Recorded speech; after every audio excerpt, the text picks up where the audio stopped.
안녕하세요. 성경 Q&A 용목사입니다. 용목사, 신앙생활을 하면서 가장 중요한 것은 바로 하나님을 아는 것입니다. 하나님을 바르게 알아야 그 하나님을 우리가 제대로 믿을 수 있기 때문입니다. 출애굽기 34장 6절을 보면 여호와께서 그의 앞으로 지나시며 선포하시되 여호와라 여호와라 자비롭고 은혜롭고 노하기를 더디하고 인자와 진실이 많은 하나님이라 라고 말씀하고 있습니다. 하나님은 어떤 분이십니까? 자비롭고 은혜롭고 노하기를 더디하시고 인자와 진실이 많으신 그런 하나님이심을 우리에게 말씀해 주고 있습니다.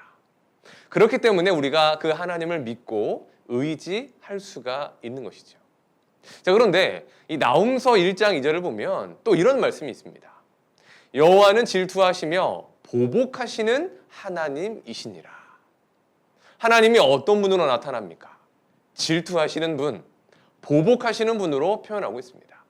앞서 보았던 이 하나님에 대한 표현과 너무나 대조적인 그러한 표현입니다.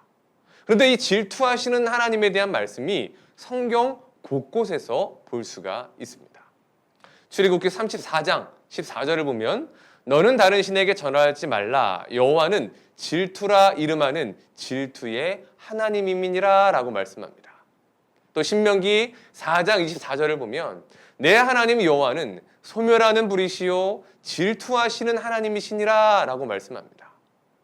스바냐 1장 18절에는 그들의 은과 금이 여호와의 분노의 날에 능히 그들을 건지지 못할 것이며 온 땅이 여호와의 질투의 불에 삼켜지리니 이는 여호와가 이 땅 모든 주민을 멸절하되 놀랍게 멸절할 것임이라 라고 말씀하고 있습니다.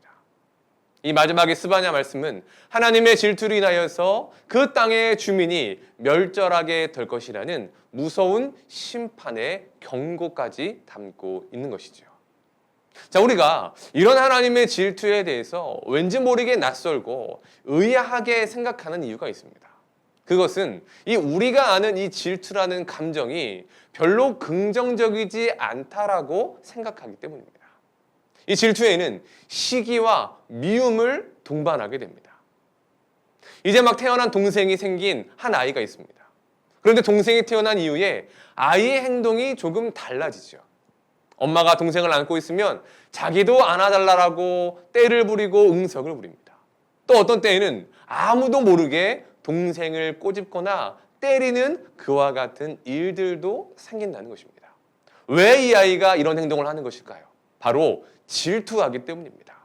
자기에게 오롯이 집중되었던 많은 사람들의 사랑과 관심이 저 누워있는 작은 아이, 이 동생에게 모든 것을 빼앗긴 것 같은 그러한 마음이 들어서 질투, 시기, 미움으로 인하여 그와 같은 행동을 하게 되는 것입니다. 자, 이것이 우리가 알고 있는 일반적인 질투의 개념인데 하나님이 그와 같은 질투를 하신다니 그렇기 때문에 선뜻 이해하기가 어려운 것입니다. 자, 그렇다면 하나님이 질투하신다라는 그 말씀의 의미는 과연 어떤 것일까요? 자, 먼저 하나님이 질투하신다라는 이 원어를 보면 카나라는 히브리어 단어를 사용합니다. 이것은 부정적인 의미로는 질투, 시기라는 뜻을 가지지만 긍정적인 의미로는 열정, 정열이라는 뜻을 가지는 단어입니다. 열왕기하 19장 31절을 보면 여호와의 열심히 이 일을 이루리라 하셨나이다 하니라 라고 말씀하고 있습니다. 이스라엘의 회복을 하나님께서 친히 그 일을 이루시겠다라는 약속의 말씀인데 바로 여기서 열심으로 표현된 이 단어가 바로 히브리어 카나라는 단어인 것입니다. 자, 그렇게 볼 때에 하나님의 질투는 몇 가지의 의미를 가집니다.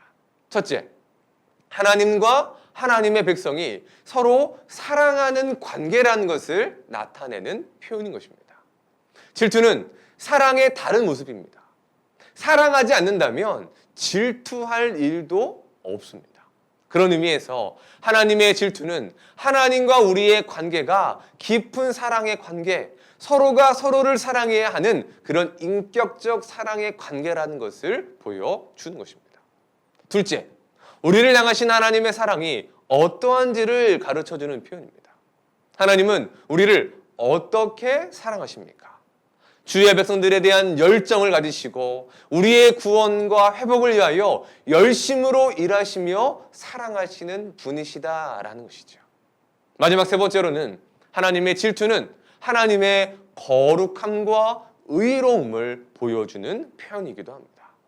그래서 인간이 하나님을 떠나거나 죄를 짓고 불의를 행하면 하나님은 그에 대해서 열심을 내십니다. 곧 지은 죄에 대해서 가만히 지켜보시는 분이 아니시라 그 죄를 깨닫게 하시는 징계와 채찍을 드시기도 하여서 죄의 무서움을 깨닫고 하나님께로 돌이키도록 만드신다라는 것입니다. 그리고 우리를 바른 길로 인도해 가시는 것입니다. 그것이 바로 하나님의 질투이며 우리를 향한 하나님의 열심이라고 말할 수 있는 것입니다. 하나님은 그 누구보다 우리에게 관심이 있으십니다. 불타는 열정과 정열적인 사랑으로 우리를 사랑하시는 분이 바로 하나님이십니다. 그래서 하나님은 우리가 죄악된 길로 가는 것을 가만히 두시지 않습니다. 하나님이 아닌 다른 무언가에 우리의 눈을 돌리는 것도 원하지 않으십니다. 질투와 열정의 그 마음을 가지시고 우리를 언제나 하나님 안의 사랑에 거하도록 만드시는 분이 바로 하나님이시다라는 것입니다. 그렇게 본다면 하나님의 질투와 하나님의 열심은 우리를 살게 하는 힘인 것입니다. 더욱더 우리가 거룩하게 하나님 안에서 의롭게 살아가도록 만드시는 하나님의 손길이라고 볼 수 있는 것입니다. 그렇기에 우리도 하나님을 열정과 열심을 다하여 하나님을 사랑하고 섬겨야 합니다. 자, 오늘은 여기까지 하겠습니다. 다음 주 이 시간에 뵙도록 하겠습니다. 여러분 안녕히 계십시오.